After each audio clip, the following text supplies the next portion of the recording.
We'd like to bring up today, Lynn O'Shea was scheduled to speak, but unfortunately she wasn't feeling well, and so she has asked this young lady to sit in for her, and she's a social media director for the National Alliance of Families for the Return of Americans Missing Servicemen. Ladies and gentlemen, Nicolette Rose.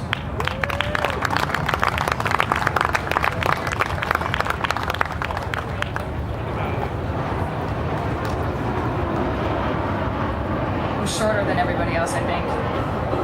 Good afternoon.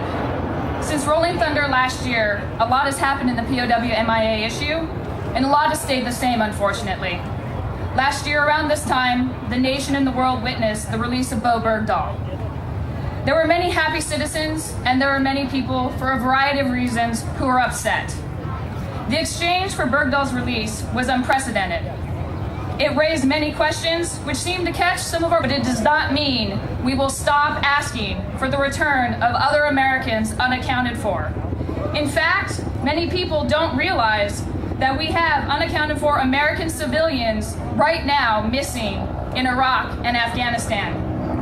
Bob Levinson was taken hostage on March 9th, 2007. Civilian government workers and contractors have been part of modern warfare for years.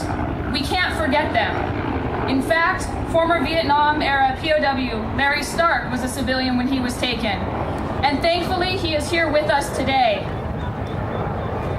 Shortly after Bergdahl's release, the Department of Defense told POW-MIA families with the families of the missing and the organizations representing the POW-MIA issue. This gave us hope. Organizations like the National Alliance of Families, Rolling Thunder, and the World War II Families for the Return of the Missing. But early in 2015, it became apparent that DPAA was well on its way to becoming just a new name for the status quo we've seen in the last 30 years.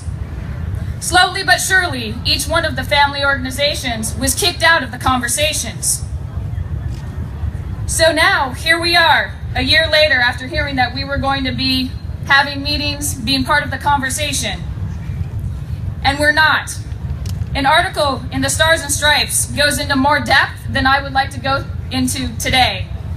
You can find the link to the article, as well as a letter penned to Congress from the National Alliance of Families and other organizations on our website, nationalalliance.org.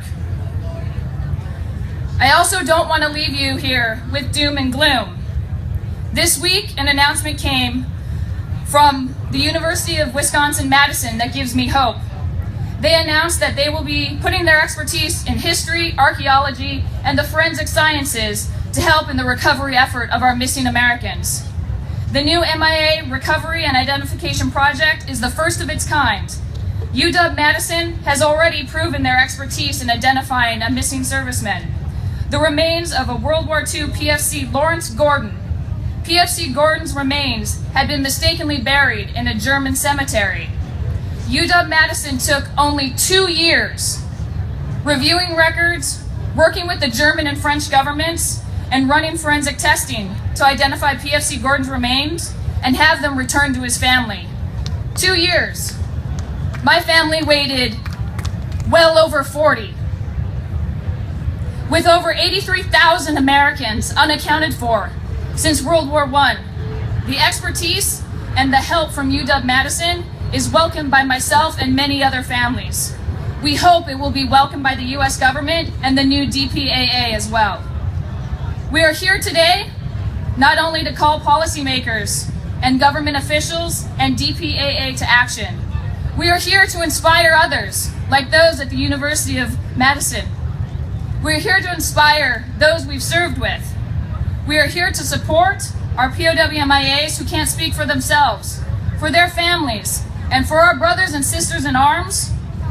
We ride for our communities, our country, and with well over 1 million strong here today, we remind the world to never forget our POW-MIAs. I want to thank you all for being here, to thank Rolling Thunder for 26 years of allowing us to be here and speak.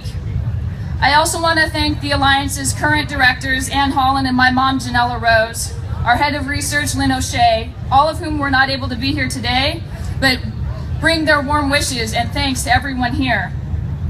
I also want to thank all who served and their families. Until they all come home, we will ride, we will speak out, and we will never forget. Thank you.